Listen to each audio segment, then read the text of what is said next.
Hola a todas y a todos, soy Jordi Fortià. Gracias por estar en este espacio en el que hablamos de espiritualidad, crecimiento personal y salud holística. En el primer programa hablamos de cómo despertar nuestra lámpara interior y dijimos que una de las herramientas que nos ayuda a lograrlo es la meditación. Precisamente en el espacio de hoy vamos a hablar del poder de la meditación y a profundizar en el alcance de esta herramienta o técnica milenaria de autosanación y autogestión.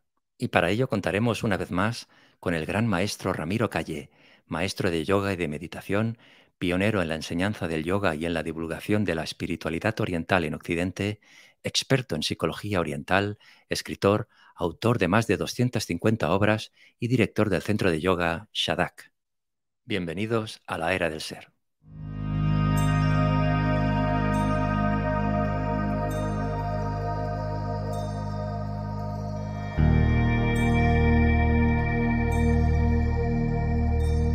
Querido Ramiro Calle, bienvenido una vez más a la era del ser. Gracias por estar aquí. Muchas gracias, querido Jordi. Vamos a tratar de profundizar todo lo que podamos en este tema apasionante que hemos elegido hoy para tu programa. Muchas gracias por obsequiarnos una vez más con tu presencia y con tu sabiduría, Ramiro, ¿eh? De verdad. Gracias, gracias, gracias. Gracias a ti. Bueno, hoy vamos a hacer como una continuación del primer espacio que hicimos, en el que hablamos de cómo encender la lámpara interior.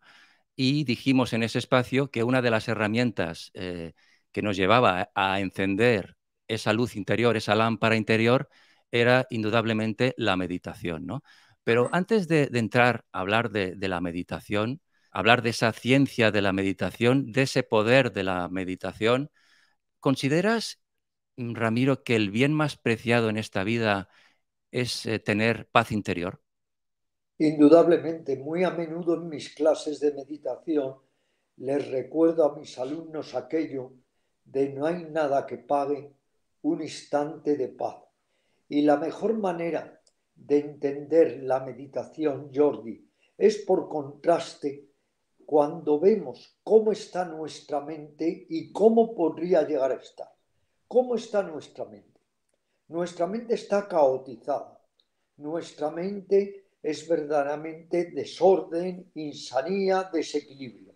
Y lo que pretendemos con la meditación, obviamente, es ir logrando una mente más equilibrada, más armónica, más atenta, más sosegada y en suma también más ecuánime y más despierta. Si uno, por contraste, imagina aunque sea fantasía, cómo podría ser totalmente diferente su mente, así ya nos motivamos para anhelar una buena mente, ya que tenemos desgraciadamente una mala mente y una mente que en muchos aspectos no hay que negarlo, está insana, está discapacitada.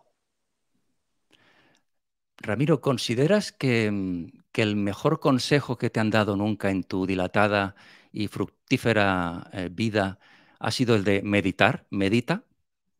Ha sido uno de los grandes consejos que me han dado, porque de alguna manera todos tenemos esa necesidad de encontrar esa quietud, esa paz interior, ese recogimiento confortador, inspirador y me atrevería a subrayar que revelador.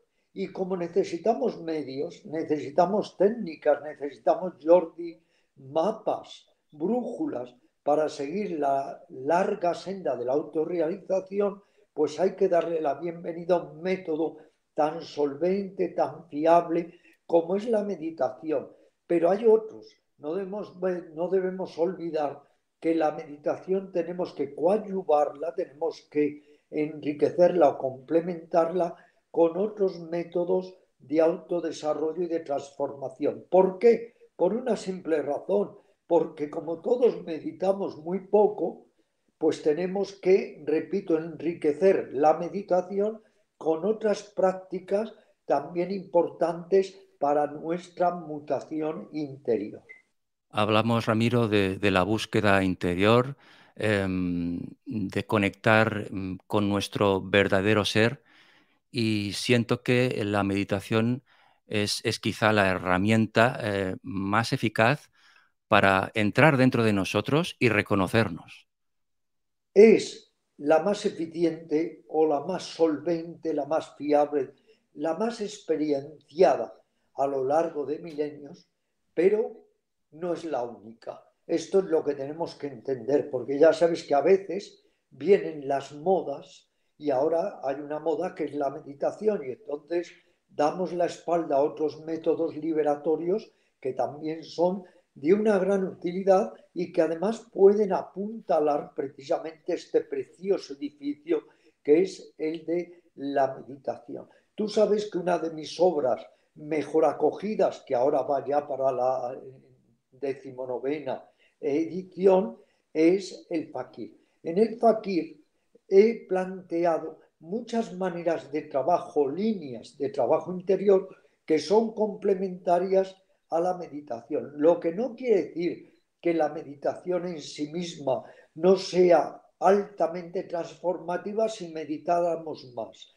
Pero como meditamos muy poco, tenemos que complementarla con las técnicas de autoobservación, de exploración interior, el autoexamen riguroso, el trabajo consciente sobre el cuerpo y otras, digamos, técnicas de autorrealización que nos van a ser de una gran ayuda. Entiendo, Ramiro, que lograr una mente serena es el mejor regalo que nos podemos hacer a nosotros mismos.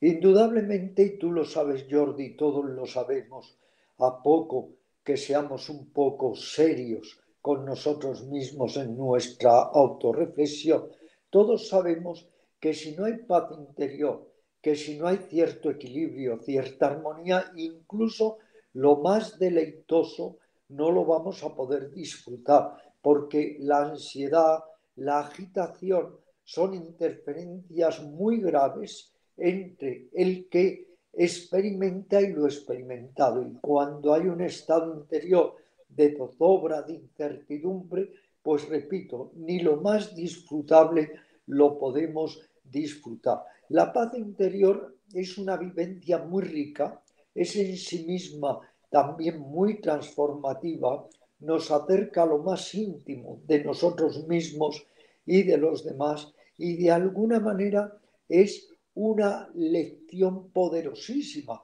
Un instante de paz interior puede cambiar y transformar muchas de nuestras actitudes, nuestra cognición, nuestra percepción. ¿Por qué? Porque estamos acostumbrados a vivir siempre en la agitación, a vivir acelerados, a vivir desde la angustia y la ansiedad. Y cuando encontramos una fisura, un pasadizo hacia la paz interior, eso nos reporta una experiencia inmensurable que ni siquiera podemos poner en palabras. Siento, Ramiro, que en esta sociedad de hoy en día nos han enseñado, más que mirar nuestro interior, a mirar hacia afuera. Y ahí está el problema, que no nos reconocemos a nosotros mismos. Entonces, ¿cómo vamos a tener paz interior si siempre estamos mirando hacia afuera, si no nos trabajamos dentro de nosotros, ¿no? Eh, Estamos, estamos efectivamente, Jordi, totalmente alienados. Somos enfermos de esta excesiva externalización. Podríamos decir que esta sociedad se rige por aquello de todo hacia afuera, nada hacia adentro. En cambio, el místico invierte estos términos y podría decir todo hacia adentro, nada hacia afuera. Es desde luego un problema y grave, enajenante, esta externalización constante a la que estamos sometidos, lo que ya lo avisó hace décadas el gran psiquiatra Jung, que dijo que íbamos a pagar un diezmo muy grande a estar excesivamente externalizados y el peor diezmo que podemos abonar o pagar es que perdemos la salud mental, el equilibrio y la armonía emocional. bueno, ya lo dices tú a tus alumnos en tu centro Shadak, cuando vienen y te preguntan, maestro, ¿qué venimos a aprender? Y tú les dices, mejor venís aquí a desaprender que aprender. Ya hemos aprendido demasiado, nos hemos atiborrado, nos hemos empachado de ideas, de conceptos, de creencias, de viejos patrones. Tenemos también que soltar, tenemos también que drenar, tenemos que limpiar, tenemos en suma, como tú decías, que desaprender. A veces eso exige un proceso muy doloroso, intrépido, osado, que es el de desenmascararnos, pero que es necesario en lo que es la evolución de la consciencia.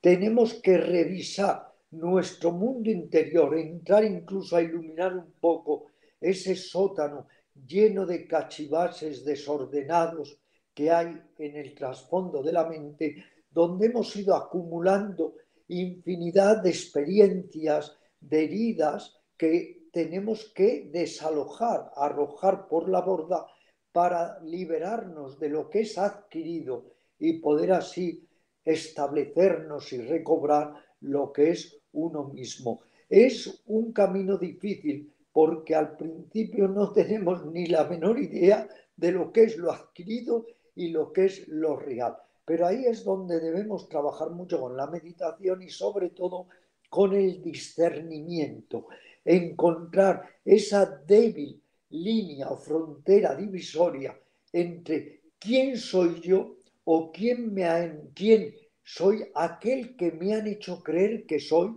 o que yo pienso que soy, pero que realmente no soy. Por eso una de las grandes enseñanzas es conviértete en ti mismo, conviértete en el que nunca has dejado de ser. Pero para eso, Jordi, es que necesitamos mapas, brújulas, medios que nos orienten, herramientas salvíficas que nos ayuden a descifrarnos y descubrirnos. Y ahí entra en juego la meditación, entre otros muchos métodos.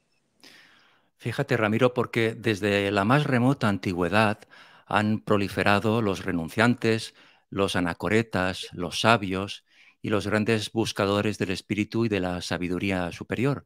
En este sentido, para muchos de estos buscadores, la sabiduría es entendida como el conocimiento y la percepción de ser.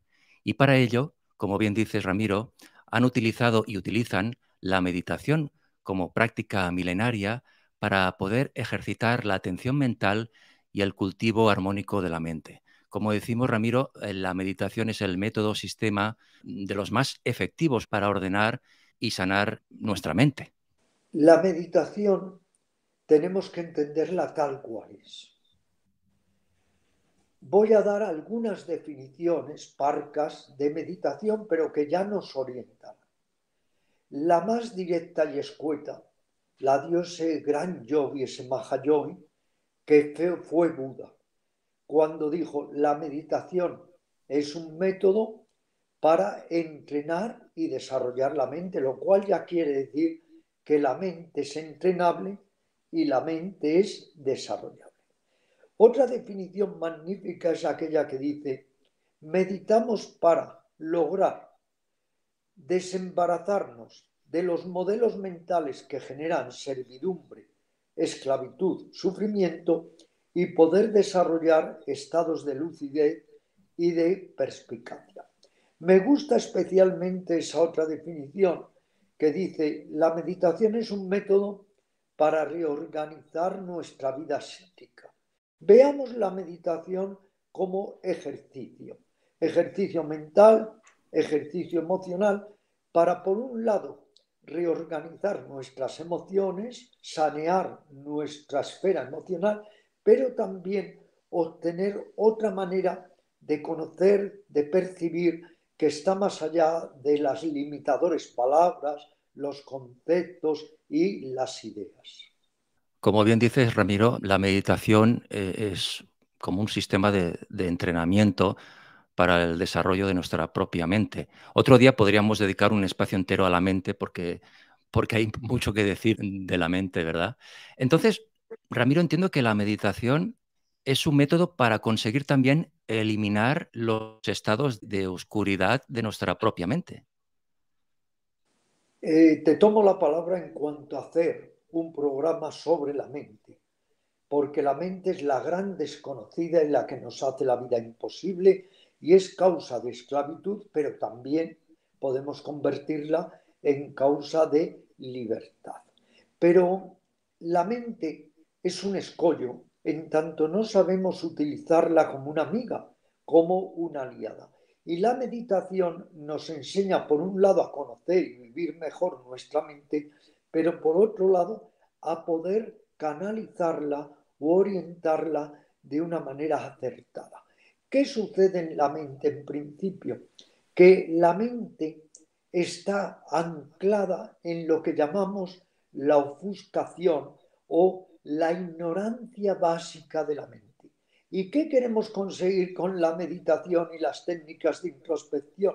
Pues ir superando esta montaña de ignorancia que hay en la mente para encontrar un cielo despejado de bienestar, de sabiduría, de compasión y de lucidez. Por eso decimos que la misma mente que te encadena es la mente que te libera.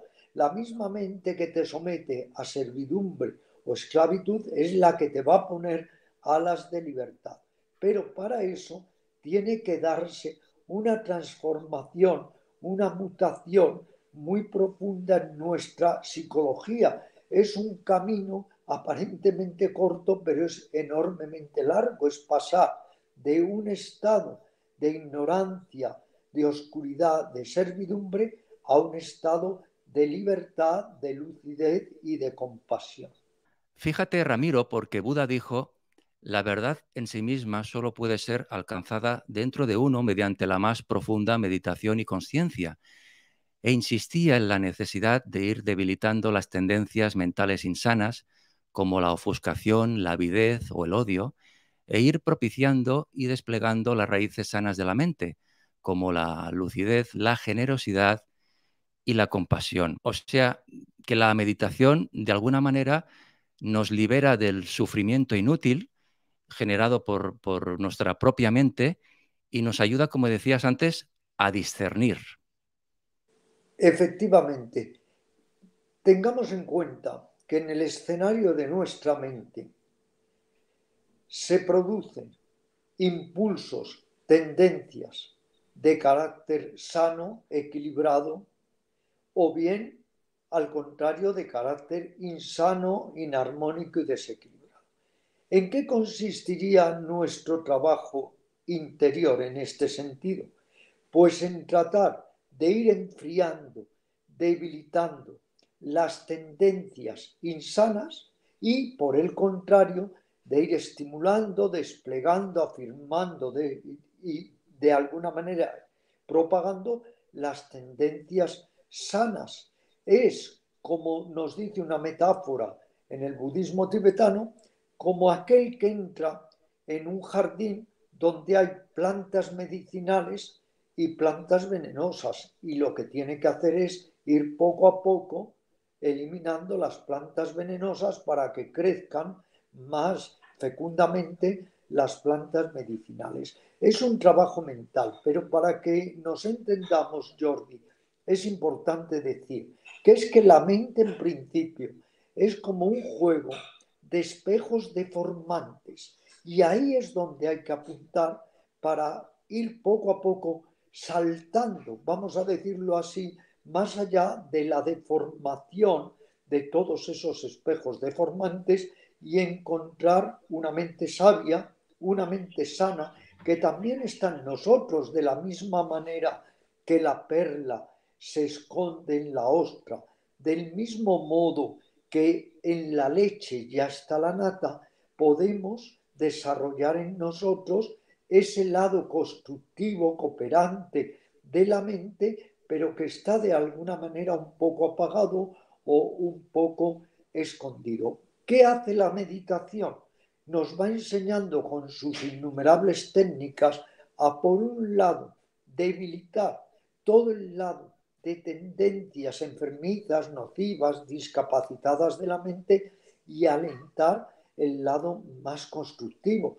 Es como un escultor, aquello que se dice que en el bloque de mármol ya está la escultura, pero indudablemente hay que pulirla. Fíjate cómo le gusta la meditación a este nuevo gatito que tenemos Caramba, qué ahora. alegría.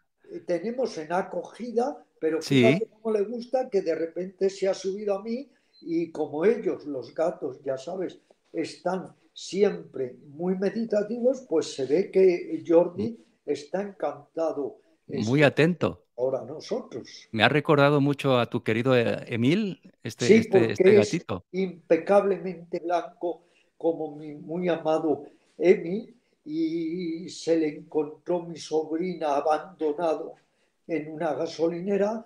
Tiene 4 meses y medio y entonces de momento le hemos acogido a la espera de si nos lo quedamos definitivamente o no. A ver qué dice su tía Luisa. Qué alegría, qué bonito, qué bonito. Bueno, un Mira, día ya dijimos oye, que un día tenemos que dedicar, Ramiro, un mira, espacio a los mira animales. qué bonito es, mira. Qué bonito. Mira qué Se, bonito. se llama así como Emil. Le pusimos Emil en homenaje al gran escritor Emil Zola. Le hemos puesto a este gatito Maurice en homenaje al gran escritor, premio Nobel ocultista Maurice Maeterlinck. Así que Morís. Maurice es como se llama. Y sí, tenemos pendiente, muy querido Jordi, el programa que vamos a hacer en favor de los animales y también en homenaje, en recuerdo a nuestro hijo, el hijo de Luisa y mío, que ha sido Emil, que puedo decir que ha aparecido el libro que he vivido inmensa y profundamente llamado Lo que aprendí de mi gato Emil, que he pedido a la editorial Mandala, que lo ha publicado, que te lo envíe, así que espero que te llegue Maravilloso. pronto y que te Claro. de Me gustaría inspiración. dedicar un espacio, como dijimos, a ese maravilloso libro y a explicar la maestría de Emil y lo que ha significado en tu vida, Ramiro. Por supuesto, es que ha significado muchísimo. Han sido 11 años de bendición, de regalo, donde me ha enseñado lo más sabio de la filosofía taoísta, la filosofía zen, el yoga. Siempre que yo me ponía a practicar los asanas, él automáticamente se ponía a mi lado. Ha sido el mejor compañero que he podido tener nunca. Me alegro muchísimo, Ramiro. Bueno, retomando con el tema de hoy, que es la meditación, indicas que el escuchar activo activa el discernimiento, que es la joya de las joyas de la mente, porque la propia palabra discernir significa revelar, es decir, tratar de ver en lo más profundo y conectar con el alma de las cosas. Apuntas también que la meditación es el arte de la detención consciente para poder ir conectando con el origen de la mente o raíz del pensamiento, donde surge una experiencia por completo desconocida e insospechada hasta que no se vive. Ramiro, ¿qué llega uno a sentir al lograr conectar con el origen de la mente o raíz del pensamiento? Mira, la mente es muy limitada. No cabe duda, querido Jordi, que tenemos que utilizar la mente en el trabajo, al escribir, al leer, al comunicarnos. Pero hay una mente que es la no mente, que en mi novela El Fakir la denomino Nirmana Kala, que es la mansión del silencio y que está en todos nosotros, pero más allá de la mente ordinaria. La experiencia de la mente silenciosa es inmensurable, es inefable. Nos reporta un sentimiento profundísimo de unidad, de integración. Cuando estamos en esa mente tan especial, que es la mente del no saber sabiendo, como diría San Juan de la Cruz, cuando estamos en esa mente tan especial, despertamos un sentimiento profundísimo de unión con todo el cosmos y con todas las criaturas sintientes. Precisamente los animales, como es el caso de este gatito, están en esa otra mente, en la mente no pensante, porque la mente pensante es también un gran peligro, nos reporta muchas cosas, pero la mente pensante, anclada en el ego, da por resultado el afán de dominio, de poder, la avaricia, la envidia, los celos. Luego no veamos que todo es ni mucho menos positivo en la mente pensante. La mente pensante la podemos convertir en sumamente peligrosa. O sea, Ramiro, meditamos para limpiar nuestro interior, meditamos para, de alguna manera, volver a nuestro hogar, ¿no? Reconectar con nuestro hogar interior eh, y, en definitiva, meditamos para dejar el ego y ser, ¿no? Como el título del programa, la era del ser. Es que me encanta el título de tu programa porque Gracias. ojalá, Jordi, llegue la era del ser. Porque fíjate, todo lo que se llamó la era Acuario, ha fracasado estrepitosamente. Es que no tiene nada de nueva era. Es una era antiquísima, la era de la superstición, la era de la superchería, la era de las promesas falsas, de los vendedores de humo. Vaya nueva era. La nueva era llegará cuando realmente logremos cambiar las actitudes egocéntricas de la mente y podamos obtener una mente lúcida, un corazón tierno, la capacidad de propagar la preciosa energía de la compasión y no estar en esa mente egocéntrica, ávida, que lo único que quiere es aferrar, que lo único que quiere es atrapar y que está totalmente incapacitada para soltar. Es así, Ramiro. Luego me gustaría mucho, si es posible, para nuestros seguidores, para los internautas que nos siguen, hacer un pequeño ejercicio de meditación para conectar con nuestro ser, si te parece, Ramiro. Por supuesto, encantado, no Much- faltaba más. muchísimas gracias, muchísimas Y gracias. alguna vez también, si te parece, haremos una práctica de relajación, porque Maravilloso, en esta era de perfecto. ansiedad en la que vivimos, la relajación es esencial, la subestimamos, no nos damos cuenta, como a menudo digo, de que es la mejor medicina y además sin ninguna contraindicación o efecto adverso. Tenemos que aprender a relajarnos porque además por la relajación del cuerpo vamos llegando a la relajación de la mente. Es así. Apuntas, Ramiro, que cuando el pensamiento cesa, se revela la luz del ser. Cuando logras inhibir el pensamiento, te estableces en tu naturaleza más real. E indicas que la única manera de acceder a esa más elevada dimensión de conciencia es aprender a ir a la fuente del pensamiento, ¿no? Al pensamiento hay que dominarlo y mantenerlo bajo sospecha. Es lo que tú recomiendas muchísimas veces. El pensamiento es una herramienta. Se ha dicho en la tradición oriental que el pensamiento es como una espada con dos filos. Te puede salvar la vida, te puede quitar la vida. El pensamiento a veces se vuelve una jaula y el pensamiento es el que acarrea de alguna manera nuestros instintos de dominio, de afán de dominar y poseer, y el pensamiento se puede volver muy ávido y muy ofuscado. Y un pensamiento ofuscado es gravísimo porque es capaz de hacer todo lo que ni siquiera podemos imaginar por espantoso que resulta. El pensamiento es el origen de las guerras, de las reyertas, de todas las desigualdades, de denigrar y explotar a los demás. Por eso, ese pensamiento, como no está en los animales, nunca resulta así de nocivo. El otro día, te voy a decir, Jordi, ponía un ejemplo en clase para que entendamos lo que puede ser el pensamiento humano cuando es sábio y no es desprendido y generoso.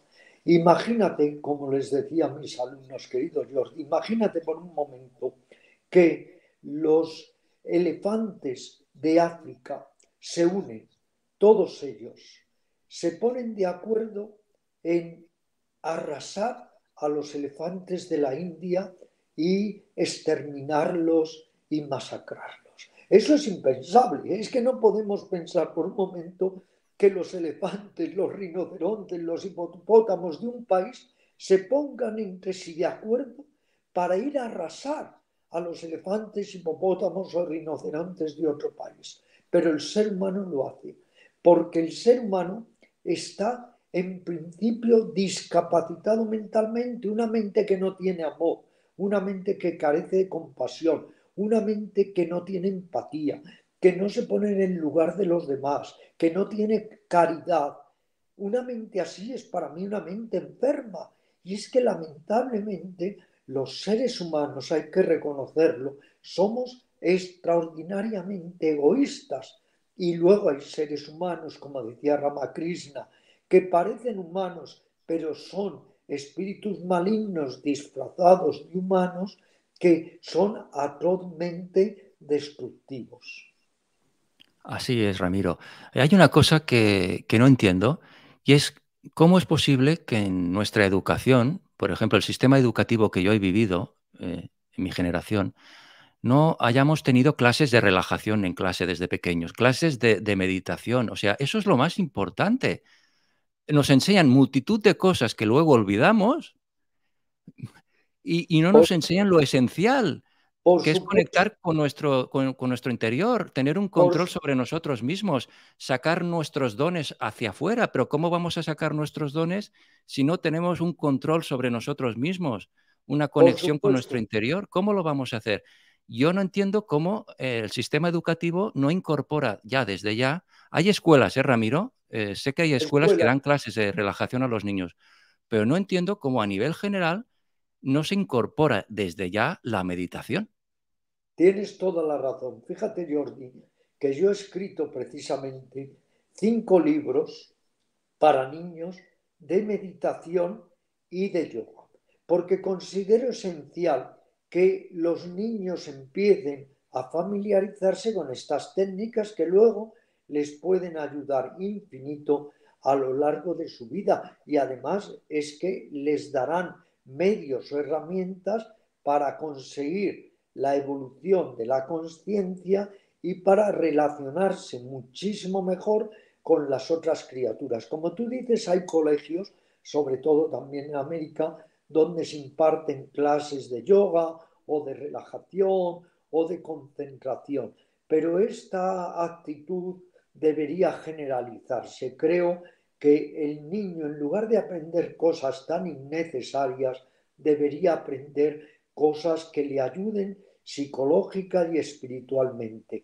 Por eso, en mis memorias, en El viaje de una vida, que he publicado, como sabes, recientemente, insisto mucho en que yo, por ejemplo, en el colegio, no aprendí casi nada que mereciera la pena. La verdad es que nada de lo que aprendí me ha servido absolutamente para nada. Al revés, uno aprende todo aquello y luego lo tiene que desaprender. Doble trabajo, Jordi. Aprenderlo y luego desaprenderlo.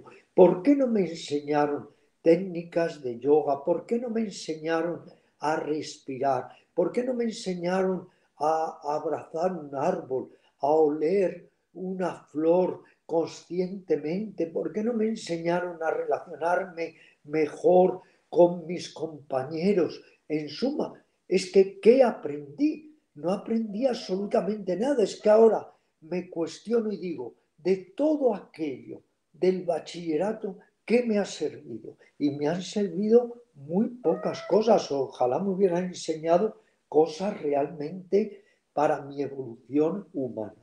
¿Qué diferente sería la humanidad, Ramiro, si nos enseñaran desde pequeños a meditar, a conectar con nuestro interior, a tener autoestima, a conectar con nuestra propia autoestima, a, como decías, relacionarnos con nuestros hermanos, con nuestros amigos?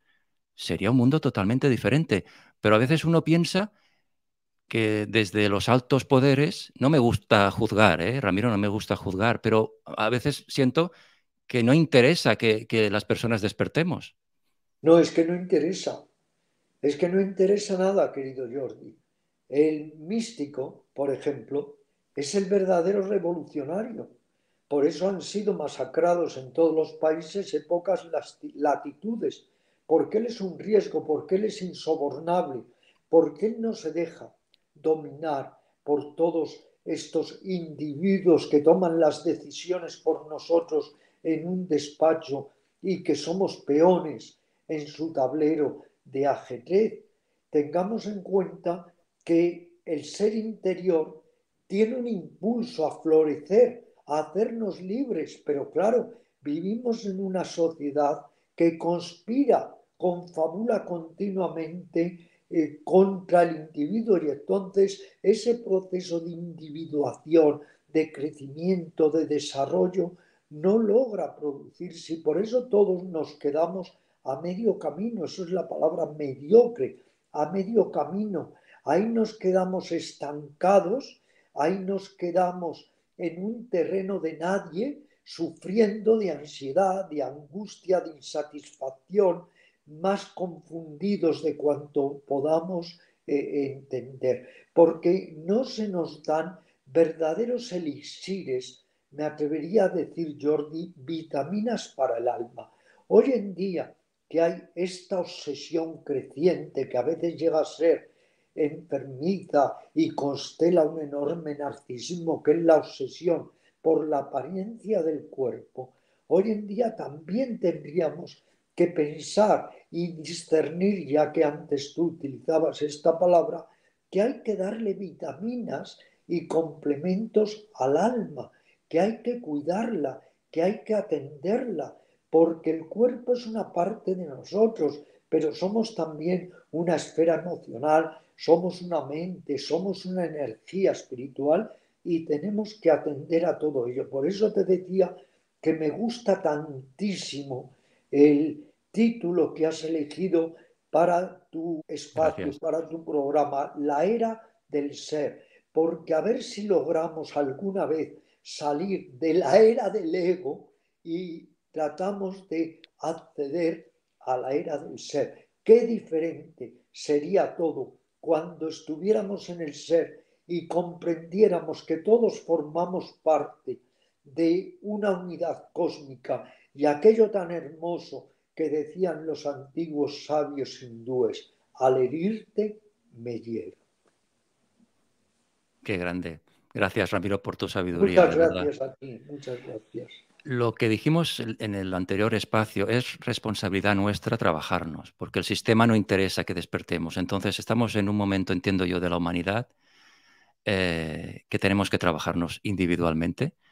Tenemos maestros como tú que nos ayudáis enormemente a encontrar esa senda. La senda, indiscutiblemente, la tenemos que recorrer nosotros individualmente, pero es de agradecer muchísimo que maestros como tú nos enseñéis el camino, Ramiro. Mil gracias.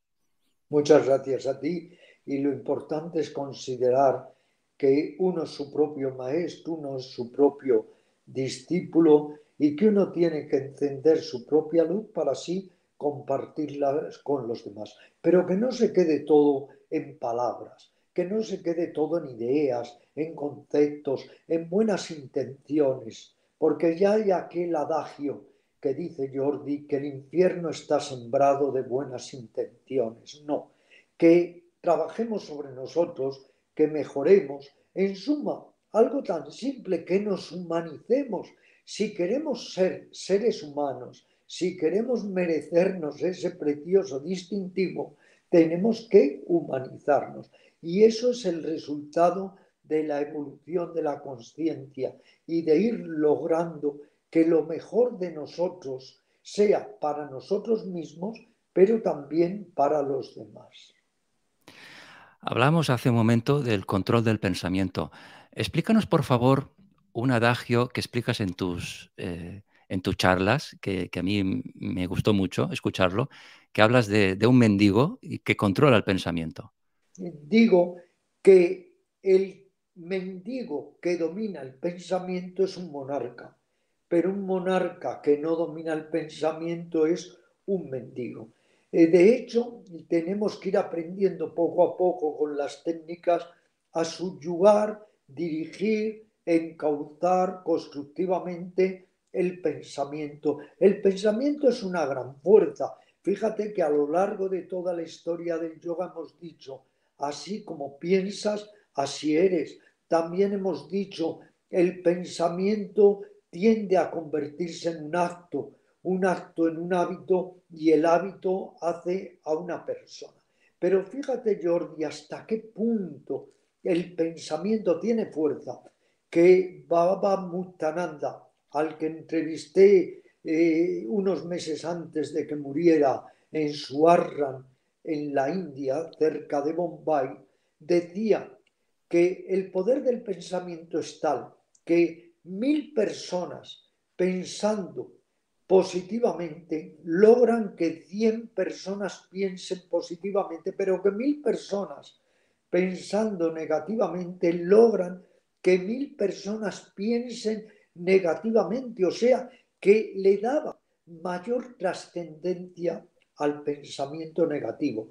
Y es cierto que el pensamiento negativo es como pólvora que corre y que intoxica y que crea todo tipo de explosiones desagradables e inhóspitas. El pensamiento negativo es, así como el elixir para la alquimia o el polvo de proyección es necesario para mutar los metales de baja calidad en metales preciosos, el pensamiento negativo es una pócima, es una ponzoña que nos lleva a lo peor de nosotros mismos. Es que hay muchas cosas que se están estudiando y que desconocemos, pero indudablemente el poder del pensamiento es una de ellas. O sea, el pensamiento proyecta. Si tú estás pensando en negativo, esa negatividad se expande en tu entorno. Exacto, mira, el pensamiento nos puede hacer inocentes o nos puede hacer totalmente putrescibles. En mi libro, precisamente, el que te está por llegar, lo que aprendí de mi gato Emil, insisto constantemente en que lo que más me enseñó Emil es inocencia, pureza, bondad. Y eso es lo más esencial, es que ese es el verdadero néctar que tenemos todos que aspirar a él. Pureza, bondad, inocencia, amor, ser cristalinos, ser puros interiormente, transparentes.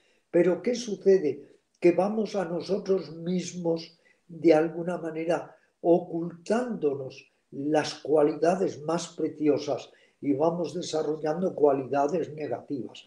Es cierto que no somos totalmente a veces responsables de ellos, porque, como decía, vivimos en una sociedad tan egocéntrica, tan narcisista, tan voraz, tan dormida, que es muy difícil despertar de todo ello. Si tú estás en un dormitorio con 1000 personas roncando, es muy difícil que despiertes y no te vuelvas automáticamente, aunque sea por mimetismo, a dormir. Pero por eso será importante que cada día más personas, más allá de cualquier ideología, más allá de cualquier religión, más allá de cualquier dogma, más allá de cualquier culto, vayan construyendo, vayan fabricando la era del ser.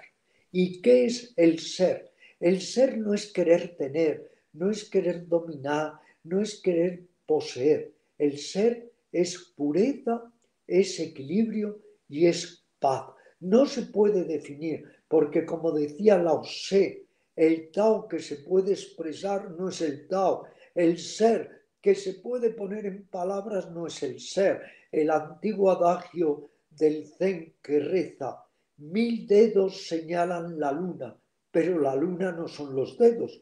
Entonces tenemos que vivir y experimentar el ser, pero con la real certeza, confortadora certeza de que cuando experimentamos el ser, estamos a la vez uniéndonos al ser de las otras criaturas, desde una brizna de hierba hasta un elefante o un ser humano. Ser es un término precioso que no podemos definir, es una sensación de plenitud que logramos cuando de nuestra mente se disipan todos esos nubarrones que son el odio, los celos, la envidia y la rabia. Por eso, Jordi, cuando se habla de una persona liberada, no hay un gran secreto en la liberación. El secreto está en conseguirlo, que es lo difícil. Pero ¿qué es una persona liberada? Pues una persona que ha logrado vencer en su mente o desalojar de su mente la ofuscación, la avidez, el odio y por tanto el miedo. Eso es la liberación, ya que se le da tantas vueltas a ello. Por eso hay tantos que se dicen iluminados, pero que siguen ofuscados, ávidos y llenos de odio. Gracias, Ramiro. Gracias de Gracias verdad. a ti siempre. Lo importante es que haya programas como el tuyo, cuantos más mejor, con esta noble, bella motivación de difundir las enseñanzas que hemos recibido de mentes bondadosas, especiales, de la más remota antigüedad. Porque ¿qué es el Dharma? ¿Qué es la enseñanza? Pues simplemente es esa sabiduría perenne que se ha ido de alguna manera difundiendo o fluyendo con mayor o menor fortuna a lo largo de todas las épocas y latitudes, que hace más falta que nunca, que con razón un maestro decía, sin el Dharma un ser humano es nada. Mira, precisamente el historiador romano del siglo I antes de Cristo, Salustio, dijo que vigilando, laborando y meditando, todas las cosas prosperan. Es que en nuestras manos, ojalá nos demos cuenta conscientemente de ello, en nuestras manos está evolucionar o involucionar. En nuestras manos está salir ya de este largo, pesado, denso estancamiento en el que está sumido psicológicamente el ser humano y darnos cuenta que no solamente hay que embellecer el hogar, embellecer el cuerpo, que tenemos que aspirar a embellecer nuestra alma. Así es, Ramiro. Meditamos también para entrenar la perla de la mente, ¿verdad? Que creo que es la atención. La conciencia, que es La la conciencia. hermana gemela de la atención. Si estoy más atento, me hago más consciente. Si me hago más consciente, tengo que recurrir a la atención. La atención es muy importante, no solo por sí misma, no todo esto, esta moda del mindfulness, por favor, que a veces desvirtúa lo que es verdaderamente el cultivo metódico de la atención. No es estar atento por estar atento, también está atento un verdugo, un explorador, un ladrón, un terrorista, no. Es estar atento para ir logrando lo que llamamos la clara comprensión, el discernimiento correcto, esa sabiduría que nos permita distinguir entre lo banal y lo esencial, entre lo accesorio y lo sustancial. La atención por sí misma solo es una parte y lo malo es que ahí se quedan los mindfulnistas. La atención lo que trata es de que luego vayamos desencadenando lo que se llama la comprensión clara y profunda. Dicho de otra manera, ver en el fondo de las cosas, no quedarse solo en el barniz o en las apariencias. El escritor y orador en materia filosófica y espiritual del siglo XX, Jiddu Krishnamurti, dijo que sin la meditación la vida carece de perfume, de amor. Es que qué cierto es que al final, ¿cuál es el aroma más elevado? ¿Cuál es el elixir más glorioso? La compasión. No hay orquídea tan preciosa como la compasión. Durante años estuve visitando a mi admirado y muy querido amigo Babaji Sivananda de Benares. Me desplazaba a Benares para abrazarle, para verle, para entrar en comunión con sus fecundos silencios. Y Babaji siempre decía, lo mejor de la vida es el amor más la paz interior. Y de hecho me donó un cuadernito que era su diario de opiniones, de pensamientos maravillosos que hemos publicado hace un par de años, 3 o quizá más, llamado El misterio del planeta. Preciosos pensamientos donde él insiste una y otra vez en que venimos a esta vida, hacemos una representación como actores para luego volver a nuestro verdadero hogar y que en este espacio de tiempo en el que estamos en este planeta. Lo que verdaderamente tenemos que hacer es ayudar a los demás, que ese es el real sentido que debemos procurarle a nuestras vidas. Comparas también la meditación, Ramiro, con un gran árbol. Sí, un gran árbol con muchas ramas y con muchos frutos. Esta comparación la recojo también en mi libro, el gran libro de la meditación, porque la meditación es una, pero hay muchas clases o formas o métodos de meditación y muchas técnicas de meditación. Hay meditaciones de introspección, hay meditaciones de observación, hay meditaciones basadas en visualizaciones o en la recitación de mantras. Hay muchas técnicas, no podemos practicarlas todas. Tenemos que seleccionar y aquellas que veamos que nos ayudan más en nuestra evolución, practicarlas con regularidad. El secreto de la meditación no es otro que practicar con regularidad y meditando aprendemos a meditar. Al principio es difícil porque la meditación es el arte de parar y la mente se ha vuelto ya tan dinámica, tan hiperactiva que no quiere parar, pero la meditación poco a poco nos enseña a desconectar al menos unos minutos del exterior para conectar con nosotros mismos y poco a poco realizar este precioso viaje hacia los adentros. En tu obra 100 técnicas de meditación de la editorial Kairos, repasas exhaustivamente más de un centenar de técnicas de meditación pertenecientes a las distintas tradiciones, como por ejemplo el hinduismo, el budismo, dentro del budismo, el budismo theravada, zen o tibetano, también del cristianismo, del islam, del jainismo o del taoísmo, entre otras tradiciones, ¿no? Todas estas técnicas, Ramiro, entiendo que poseen el potencial de transformarnos. Es que la meditación, Jordi, me alegra que utilices este término, si no es transformativa, ¿para qué es?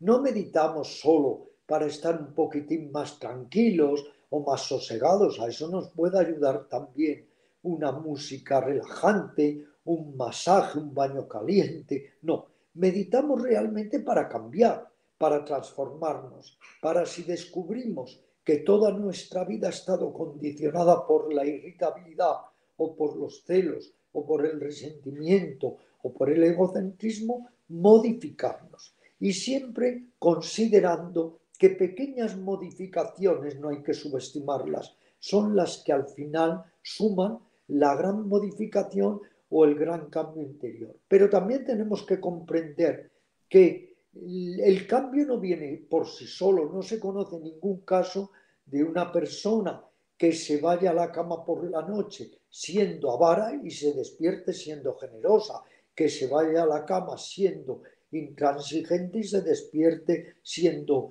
tolerante. El cambio fortuito no sucede, el cambio es una sucesión de pequeños cambios que dan por resultado un gran cambio interior. Y todas las técnicas, la meditación, el trabajo consciente sobre el cuerpo, el verdadero Hatha Yoga, o el Jnana Yoga o Yoga del discernimiento, o el Karma Yoga o Yoga de la acción consciente, todas estas sendas y técnicas lo que pretenden es una mutación psicológica, lo que pretenden es que aquello que hay de plomo, hablando en términos alquímicos otra vez, aquello que hay de plomo en nosotros lo podamos convertir en metales preciosos. Y todo ser humano puede encender su propia lámpara interior y todo ser humano puede modificarse. No hay que decir aquello tan horroroso y fatalista de uno es como es. No, uno es también como poco a poco se propone ser. Por eso Buda valoraba muchísimo lo que llamaba el recto propósito. Proponte algo y consíguelo. Y en este caso, como hablamos del recorrido interior, proponte un cambio interno, un mejoramiento, pon los medios para ello y seguro que lo puedes conseguir. Todas las prácticas meditacionales buscan superar la ofuscación de la mente y revelar la energía de la sabiduría, que surge, como bien dice Ramiro, de la libertad interior y de la independencia mental, ¿no? ¿Existe un tipo de meditación que podamos catalogar de meditación universal? Por supuesto, la meditación basada en el proceso de la respiración. No hablo, Jordi, de ejercicios ahora respiratorios, no. No hablo de pranayama. Hablo de cómo la respiración está siempre en disponibilidad, utilizar nuestra propia respiración para concentrarnos, para sosegarnos, para interiorizarnos. No olvidemos, Jordi, que la respiración es un vínculo, es un puente entre la mente y el cuerpo, que es como un cordón de plata entre la mente y el cuerpo, y que en la medida en que aprendemos a estabilizar la atención en la respiración, favorecemos la mente en sí misma, pero también favorecemos el cuerpo. Como bien dices, la respiración es fundamental. También tendríamos que aprender desde niños a respirar. Nos tendrían que dar clases. Los antiguos sabios de China esto era lo que decían, que lo primero que uno tendría que aprender es a respirar. La respiración es la fuente más básica de vitalidad, de energía, es el manantial de fuerza sutil. Respirar es esencial, incluso todos al despertarnos por la mañana podríamos hacer muy lenitiva y saludablemente unos cuantos ejercicios de respiración. Y la respiración es la meditación universal, querido Jordi, por una simple razón, porque fíjate si hay millones y millones y millones de criaturas que están en este momento respirando. Por poner un ejemplo muy cercano, este gatito que tengo ahora entre los brazos, que se ve que le encanta tu programa, La Era del Ser, porque de aquí no se despega, pues este gatito, Maurice, respira, y un cerdito respira, y un perro, y una cobaya, y tantos seres respirantes. Y a través de la respiración también podemos ir generando un sentimiento de unidad con las otras criaturas. Yo respiro, tú respiras, los dos formamos parte del hálito universal. Y la respiración en el yoga le llamamos prana, fuerza vital. Los griegos le llamaban neuma, de ahí aire, neumático. Los japoneses y chinos, el ki, el chi. Todos los pueblos de la antigüedad han valorado mucho la energía, porque además, como reza un antiguo adagio, sin energía no podríamos levantar ni un dedo en el aire. El monje budista zen y activista por la paz que recientemente ha dejado este plano, Thich Nhat Hanh, dijo que la meditación hay que practicarla tranquilamente, pero con constancia, a diario, sin desaprovechar ninguna oportunidad ni ningún acontecimiento. Hablas de la meditación sentada, Ramiro, como un banco de pruebas, ¿no? Y hablas Sí, también de la actitud meditativa, o sea que nosotros durante la vida diaria tenemos que también tener una actitud meditativa, perfeccionarla. efectivamente, tuve la gran fortuna, Jordi, ya que citas a este sobresaliente monje vietnamita, tuve la gran fortuna de ser el primero en introducir una obra preciosa suya en España hace muchísimos años, que se llamó El milagro de vivir despierto. La traductora del inglés al castellano, Almudena Uríe, se encargó de la traducción y pudimos así pues implantar, instalar esta obra valiosísima, a mí es la que más me gusta, de Thich Nhat Hanh en España. La editó una muy modesta, hace muchísimos años, editorial catalana que continúa existiendo, que es CEDEL, y la obra ha sido también reeditada por la editorial ELA. Así que sigue estando esta obra, es de palpitante actualidad, nunca pasará.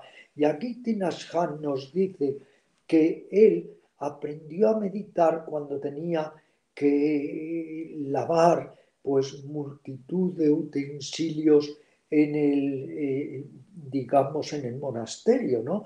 Y entonces él hacía ejercicios de conciencia, la respiración, estaba consciente a lavar los platos y recuerdo que él aquí escribe que está o lavar los platos por lavar los platos, que es quitártelos de encima, o lavar los platos para lavar los platos, que es lavarlos meditativamente.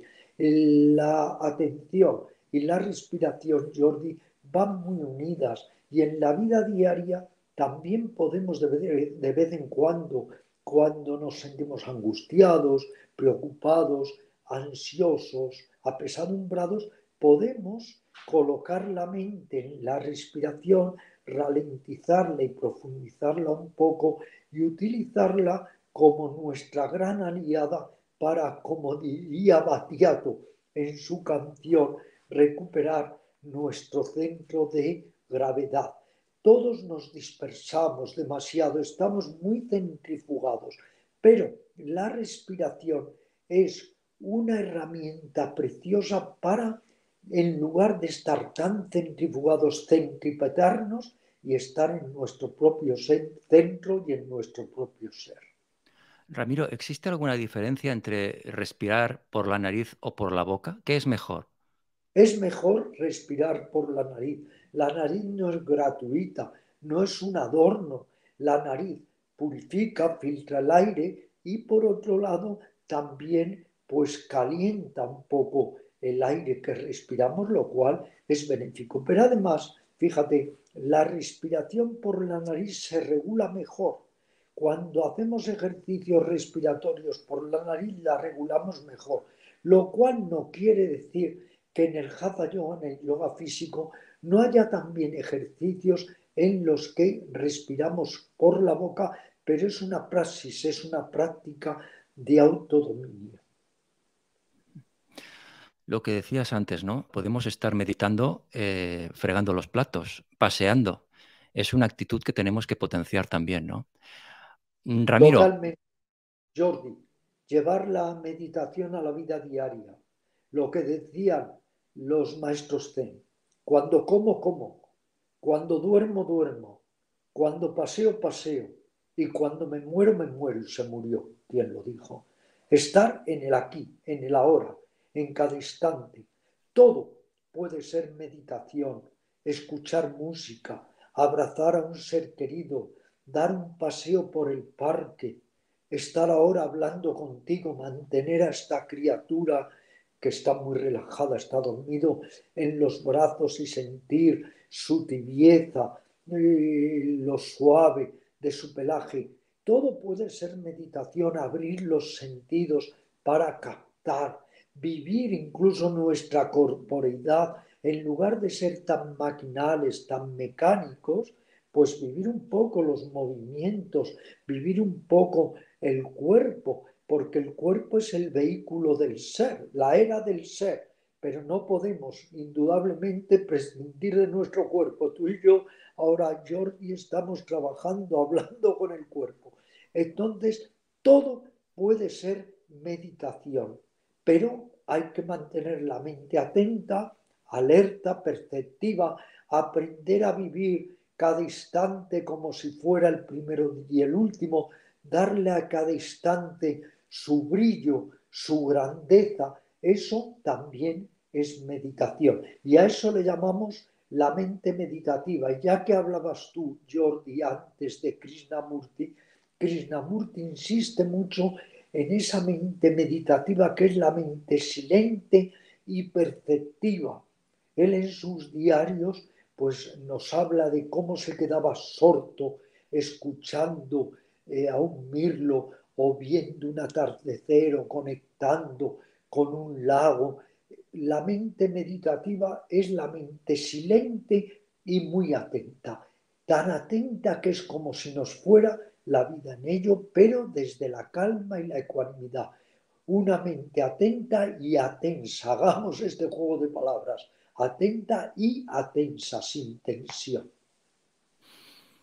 llegados hasta aquí, Ramiro, para mí sería un regalo y para todos los que nos siguen poder hacer ahora contigo una meditación en el ser para conectar con nuestro interior, lo que tú consideres, el tiempo que tú consideres. Y luego esta meditación también, si te parece, la colgaremos aparte para que todas las personas que durante el día pues, quieran hacerla puedan acceder directamente a esta meditación, si te parece. Perfecto, pues comenzamos, querido Jordi. El tronco erguido, la cabeza también. Cerramos apaciblemente, suavemente los ojos. Respiramos con naturalidad. Recogemos la mente. Nos vamos a dedicar unos minutos a nosotros mismos, igual que dedicamos minutos a comer, al descanso, al ocio.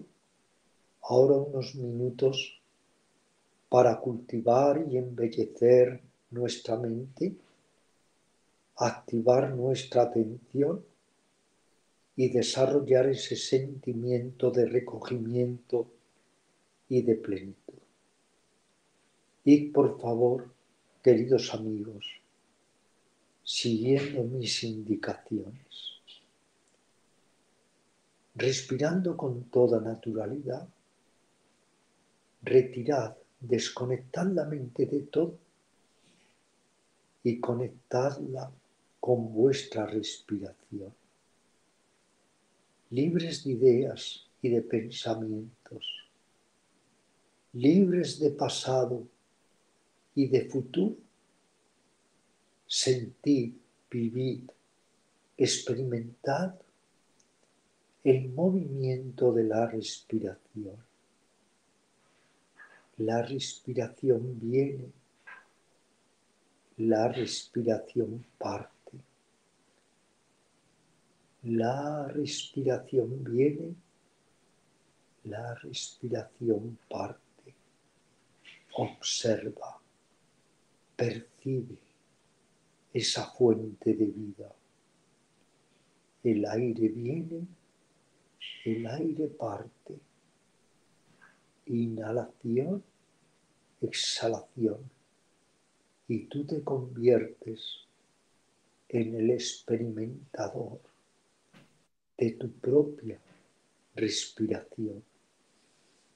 No pienses, no analices, no reflexiones, no divagues. Ve poco a poco fundiéndote con tu respiración. El aire viene, el aire parte, el aire viene, el aire parte. Sigue muy atentamente el movimiento de la respiración.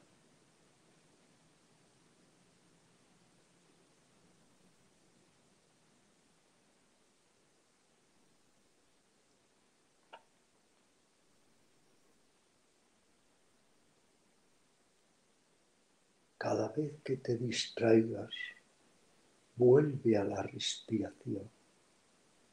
El aire viene, el aire parte. Siente, percibe, observa. Siente, percibe, observa.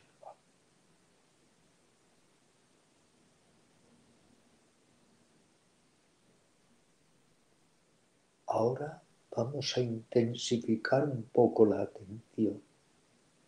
Estate atento al movimiento de la respiración, a la inhalación y a la exhalación, pero incrementa aún más la atención para tratar de captar el fugaz momento en el que la inhalación se funde con la exhalación y la exhalación con la inhalación. Observa, percibe el aire viniendo y el aire partiendo, pero ahora incrementa la atención para tratar de captar ese instante fugaz en el que la inhalación se funde con la exhalación y la exhalación con la inhalación. Es un punto, es muy importante porque es como una puerta o ventanal que se abre a la mente no pensante.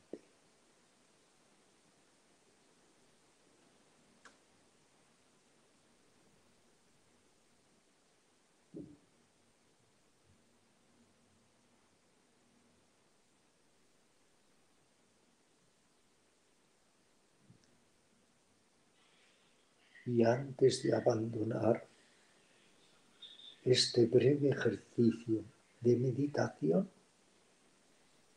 vamos a utilizar la respiración como un método de aquietamiento. Procede de la siguiente manera.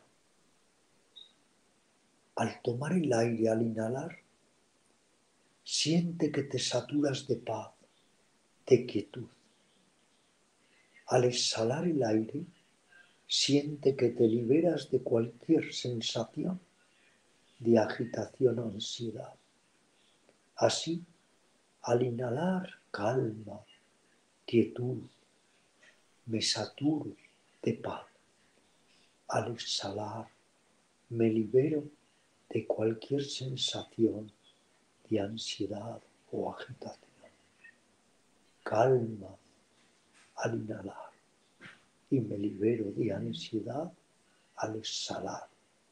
Procede de esta manera unas cuantas respiraciones y ve poco a poco conectando con un espacio interior de silencio y de paz. Silencio y paz. Silencio y paz.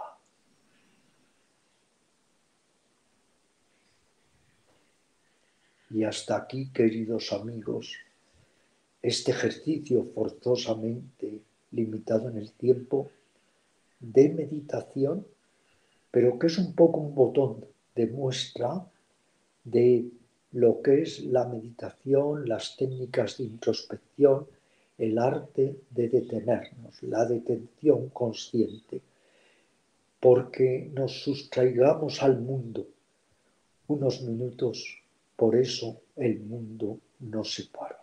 Al revés, hacemos una gran aportación de quietud a nuestro entorno. En la medida en que nosotros aprendemos a estar más sosegados, esa energía de sosiego también se contagia a los demás.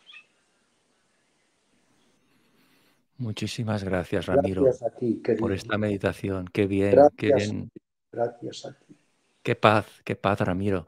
Yo con la respiración sentía como un canal de luz que subía desde mi corazón hasta arriba. Era la respiración, ¿no? Y cómo se activaba este canal, ¿no? Con la respiración subía, bajaba y me centraba en la respiración, como tú bien decías, ¿no? Qué bien. Me alegro. Muchísimas gracias, Ramiro. Muchas gracias a ti siempre, ¿eh? La meditación tiene múltiples beneficios para la salud física y mental, y muchos de estos beneficios están científicamente demostrados. Por ejemplo, algunos de los beneficios de la meditación es que disminuye el estrés, reduce notoriamente los síntomas asociados a la depresión, a los trastornos de ansiedad o al dolor crónico, mejora el insomnio, incrementa la habilidad de prestar atención, mejora la calidad de vida, mejora la neuroplasticidad cerebral. Al mejorar la conexión entre lóbulos temporal y parietal, se mejora la toma de perspectivas y se incrementa la compasión y la empatía, mejora también la memoria, mejora las estrategias de afrontamiento frente al estrés y así muchísimos más beneficios que podríamos citar, Ramiro. Por supuesto, favorece la acción cardíaca, nos ayuda a encontrarnos mejor en nosotros mismos. Y yo invito ahora mismo a las personas que nos están viendo, querido Jordi, si ya no lo han hecho, a que en Google pongan beneficios y estudios de la meditación. Se han hecho infinidad de estudios sobre la meditación. Se ha corroborado hasta qué punto la meditación nos ayuda y nos hace sentirnos bien y también nos asiste para mantener nuestro propio centro, incluso en las vicisitudes, en las circunstancias adversas de la vida cotidiana. Pero más allá de todas estas corroboraciones científicas, lo que es indudable es que la meditación es una experiencia personal. Si te ayuda, la adoptas, y si no, pues simplemente descártala. No tratamos de hacer meditadores por hacer meditadores. En realidad es una experiencia personal que cada uno tiene que abocarse a ella pues conscientemente y por su simple resultado en la experiencia. Si tú notas que te ayuda, la incorporarás a tu vida, y si no, pues seguro que no volverás a meditar y la dejarás. Pero será indudablemente una pena, porque en un mundo tan caótico, tan conflictivo, tan estresado, tan agitado, tan competitivo como este, tenemos que encontrar una herramienta para sentirnos un poco mejor. Y no olvidemos que la propia palabra meditación viene de la misma raíz latina que devienen pues medicina, médico, medicamento, dando a entender que la meditación es un poco también una medicina para la mente y para el alma, y que de la misma manera que hay que protegerse de la polución ambiental, hay una polución infinitamente más grave, que es la polución mental, psíquica, emocional. Y si alguien me preguntara, ¿hay que limpiar la mente? Sí, la mente hay que limpiarla, y como dijo una gran yogini hace muchos años, aunque sea en un rincón de tu cocina, siéntate unos minutos, trata de estar contigo y trata de conectar con lo más íntimo y profundo de ti. Porque ¿qué quiere decir el término alienarse? Pues que uno se enajena, y estamos tan extrovertidos, estamos tanto en la otreidad, utilizando este término poco común, que no estamos en la mismidad, que no estamos en nosotros mismos. Es como el que se ha ido de su casa y se pierde o se extravía. De hecho, el significado real y profundo de la parábola del hijo pródigo, porque en lo superficial o textual el significado es absurdo, pero en lo profundo, ¿qué quiere decir la parábola del hijo pródigo? Que hay que leer las parábolas en profundidad, una lectura más intimista. Quiere decir que hemos dejado el hogar, que es nuestro hogar interior, creyendo que encontraríamos dicha en el exterior, y al final nos damos cuenta de que hay que volver al hogar interior y hay que conciliarse con el Padre, que es nuestro yo más profundo, nuestro propio ser. Te diré que ya en mi libro, por ejemplo, Principios de Yogoterapia, que ya publiqué la primera vez hace 20 años y ahora se ha reeditado, ya aparecen infinidad de médicos y científicos que avalan la meditación y el yoga. Por eso, cuando el ministro, recordarás, con enorme y supina ignorancia, El ministro astronauta. sí, con enorme y supina ignorancia, puso en tela de juicio el yoga y la meditación, es que no tiene ni idea, no ha leído en su vida un informe científico sobre el tema. Y ya donde demostró claro su mayor ignorancia es cuando, respondiendo al reportaje que yo escribí a propósito de su ignorancia en el diario El Español, dijo que él no decía que no era mejor hacer yoga o pilates que nada. Ya empezó también por confundir el yoga con el pilates. Yo creo que lo primero, antes de analizar o de opinar sobre algo, hay que indagarlo. Y hay, querido Jordi, cientos y cientos de estudios científicos sobre el yoga y la meditación en Japón, en Alemania. Cuando yo viajé la primera vez a la India ya en 1972, visité ya hospitales yógicos en la India, entrevisté a infinidad de médicos yogis y de hecho publiqué luego un libro llamado Yoga y Medicina. Por eso, por favor, no hagamos tabla rasa de todo lo que no sea ese purismo científico, porque la ciencia, lo peor es que ha degenerado a veces o ha derivado en un cientifismo fanático. También la ciencia no es Dios y me gusta decir que los científicos indudablemente saben,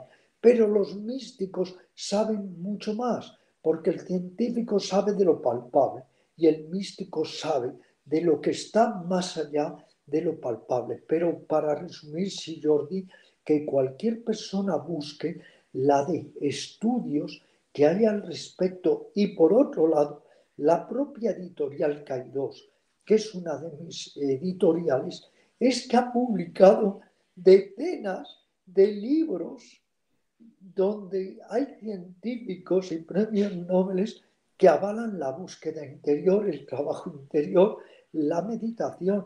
Científicos que ya se reunían con Krishnamurti, que se han reunido con el Dalai Lama, que se han reunido conmigo, porque yo fui el primer español que hizo pruebas médico-yógicas en 2 hospitales con 2 médicos muy preparados y de gran calidad científica y humana, el doctor Miguel Fraile y el doctor Juan Estada, internista y especialista en respiratorio. Por ejemplo, un estudio publicado en enero del 2017, hay de más actuales, pero uno en Estados Unidos que se hizo en el 2017 por la Universidad de Georgetown, encontró que las reacciones hormonales inflamatorias al estrés se redujeron después del entrenamiento de la meditación, ¿no? Este ensayo clínico rigurosamente diseñado encontró pruebas fisiológicas objetivas de que la meditación consciente combate la ansiedad. Y así podríamos dar muchos y muchos y muchos ejemplos, como bien dices, ¿no?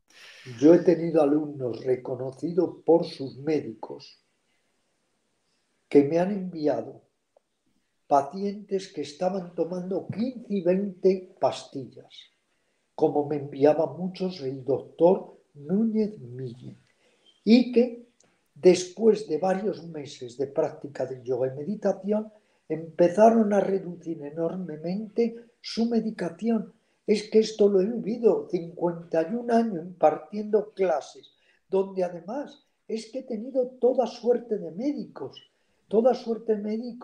tan extraordinarios, tan fabulosos, por poner un ejemplo, como el doctor Rafael Rubio, que es internista del 12 de octubre y que es un verdadero genio, además de una persona humana y de una calidad moral y espiritual y psicológica excepcionales. Y así he tenido infinidad de médicos de muchos hospitales y siguen acudiendo al centro de yoga. Ayer mismo, antes de ayer, tuve uno de ellos en clase que trabaja en San Chinarro, en las tablas, etcétera. O sea, ¿qué quiero decir con esto?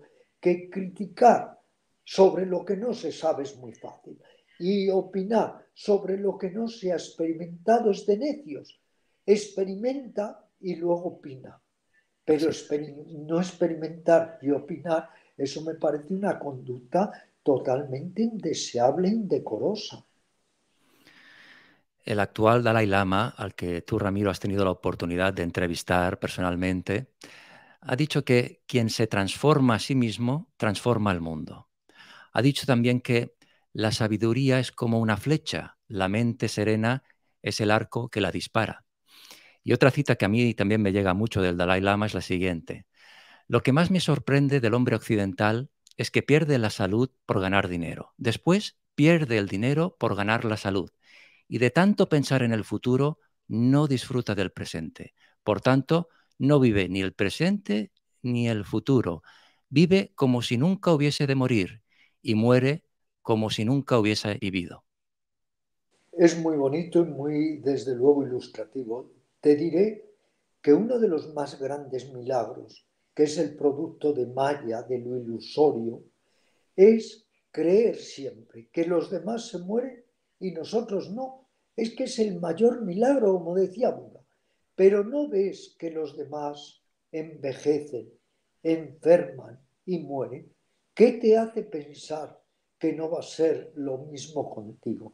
Y con respecto a aquellos que también por ignorancia básica de la mente menosprecian a los meditadores o a los contemplativos, voy a recurrir a lo que decía uno de los más grandes sabios indios de todas las épocas, que era Ramana Maharshi, que murió en 1950, del que Jung dijo: es el punto más blanco de una hoja en blanco.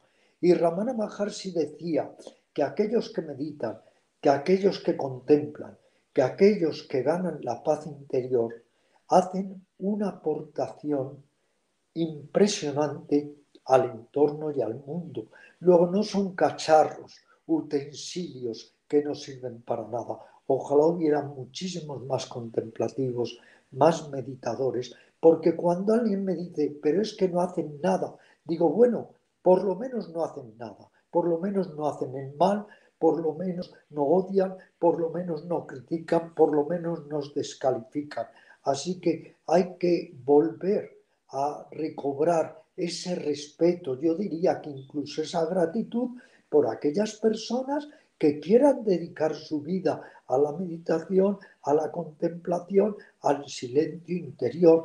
Bastante ya es salirse de esta sociedad putrescible que solo piensa en acumular, en dominar y en satisfacerse sensorialmente, como si realmente la vida solo fuera esa carrera ciega hacia lo que diría cualquier hedonista, el largo desenfreno de los sentidos.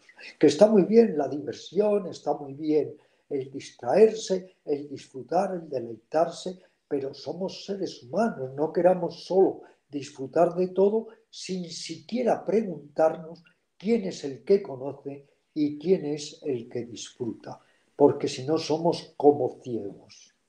Ciegos físicos, eso sucede. Ciegos espirituales es lo peor, porque nos hacemos nosotros a nosotros mismos. Si solo nos movemos por los sentidos, Ramiro, estamos vacíos por dentro. Nos falta Total. algo. Esa es, fíjate, un poco la tesis de mi novela El Faquir y de mis otras novelas El Derviche, Las 7 iniciaciones, la de Badasi. Personas que han cubierto todas sus metas en lo exterior, pero que interiormente están vacías, están insatisfechas, no valoran el amor, no valoran la amistad. Eso es lo que se ha venido a llamar triunfadores fracasados. Vaya clase de triunfadores, triunfadores fracasados, que esta sociedad los hace como churros, triunfadores fracasados, pero que luego no aportan absolutamente nada. Por eso, la sal de la tierra no son ni serán nunca esos triunfadores fracasados. La sal de la tierra son las personas bondadosas, fundamentalmente bondadosas. Y es que al final lo único que merece la pena es la bondad. Y mi acercamiento precisamente a los animales es porque inspiran inocencia, indefensión y bondad. Así es, Ramiro. Mil gracias. Además, todas estas personas, como bien decías, llevan una máscara toda su vida, ¿no? Utilizan una Todos, máscara. No llegan a conectar con nada. el ser, ¿no? Parecen Son que son imagen, exitosos, que lo tienen todo, pero están más vacíos que una botella vacía. O sea, nada. Imagen, y cuando les quitas la imagen, ¿qué son? A ver, por eso en el trabajo real espiritual hay que, por un lado, aprender a combatir la imagen, y algo todavía más difícil, aprender a combatir la autoimagen. Fíjate que muchas personas en mi documental, que se puede ver en YouTube, El Ramiro más íntimo, a veces me han dicho, pero es que te muestras de una forma excesivamente ya natural, te desnudas, porque lo que yo pretendía es quebrar en 1000 pedazos mi imagen y mi autoimagen. Yo no quiero ser un actor que tanto se identifica con el papel, que se aliena y deja de ser el mismo. Eso es convertir la vida en un desierto, en un erial. Lo más importante es humanizarse, con todo nuestro lado mezquino, neurótico y con todo nuestro lado constructivo. Pero si venimos aquí, o ya que estamos aquí, pues por lo menos aprovechar un poco para tratar de ser algo mejor, de desenmascararnos intrépidamente ante nosotros para simple y llanamente mejorar. Igual que es muy lícito, Jordi, mejorar nuestra calidad de vida externa. ¿Para qué meditar debajo de un puente si podemos meditar apaciblemente en una sala en nuestra casa? Pero igual que hay que mejorar la calidad de vida externa, urge más mejorar nuestra calidad de vida interna y convertir nuestra mente, por favor, no en un estercolero, sino en un vergel, en un jardín que podamos compartir con los demás. Este discurso no vende, te ven como un iluso, como un visionario, pero es lo mismo. La luz al final resplandece. Fíjate, hay una diferencia, se dice, entre un frasquito de veneno y un frasquito de perfume. El veneno lo tapas bien y no huele. El perfume, por mucho que lo tapes, sigue desparramando su aroma a jazmín, a rosa, a nardo, lo que fuere. Y el perfume que nadie logrará nunca apagar es el perfume de la compasión, del amor y de la bondad. Y vale más un ser humano bondadoso que millones de seres humanos que no sientan bondad y que no sientan compasión. Así es, Ramiro. Y para despertar ese perfume que todos tenemos dentro, tenemos que trabajarnos. Y como bien apuntas, cuando haya que pensar, piensa. Cuando haya que vivir, vive. La transformación se empieza en la mente y sigue en el corazón. Y cada uno, como decíamos en el anterior espacio, Ramiro, debe trabajarse para encender su propia lámpara interior, y practicar diariamente meditación nos ayudará indudablemente a lograrlo. Ciertamente, así es. Maestro, mil gracias, de verdad, Jordi, muchísimas gracias a gracias. ti, Para mil mí ha sido gracias a un ti. honor, una vez más, un placer escuchar tu sabiduría, tus enseñanzas. Hemos aprendido muchísimo y solo puedo decirte que gracias, gracias, gracias, Ramiro. No, gracias a ti. Fíjate lo a gusto que ha estado nuestro amigo, Hombre, Maurice, profundamente Maurice, relajado. Maurice, Maurice, ¿qué tal, Maurice, Maurice? te presento a Jordi y a infinidad de amigos suyos que te estarán viendo a través de la pantalla. Bueno, Ramiro, tú no dudes que Maurice de alguna manera te ha elegido a ti también, ¿eh? Es otro maestro. Qué bien, qué bonito lo que dices, porque efectivamente ha llegado a nosotros de una forma o muy casual o muy causal. Pero todo ser que es puro nos ayuda también a motivar y alentar nuestra pureza. Hay un fenómeno, como tú sabes, de mimetismo, de contagio. Igual que una persona serena te transmite serenidad y una persona agitada te transmite agitación. Hay que considerar, Jordi, que también los estados de ánimo son transmisibles, que igual que se puede hacer una transfusión de sangre, transfundimos aquello que estamos experimentando, sea seguridad o inseguridad, paz o inquietud. Ramiro Calle es pionero de la enseñanza del yoga en España, ha viajado extensamente por Asia y ha conocido a los más relevantes yogis hindúes o monjes budistas. Asimismo, dirige el centro de yoga Shadak, que ya cumple 51 años, por el que ya han pasado más de medio millón de personas. Ramiro es autor de más de 250 obras, ha estudiado en profundidad los efectos terapéuticos de las psicologías orientales y de los aportes de la meditación al psicoanálisis, la psicoterapia y la neurociencia. Fue el primero en promover investigaciones médicas sobre la terapia del yoga en España, en colaboración con destacados médicos y especialistas. Durante más de 50 años, incansablemente ha explorado, recuperado y aplicado los métodos de sosiego y equilibrio, sintetizando los conocimientos de las psicologías de Oriente y Occidente. Querido Ramiro, querido maestro, mil gracias. Mil gracias, querido Jordi, a ti y a todas las personas que nos escuchan. Y desde aquí, pues todo mi cariño y mi afecto para ti, para todos tus seguidores, por supuesto. Namaste, Ramiro. Namaste, Y namaste. hasta pronto. Hasta pronto, muchas gracias. Mil gracias, Ramiro.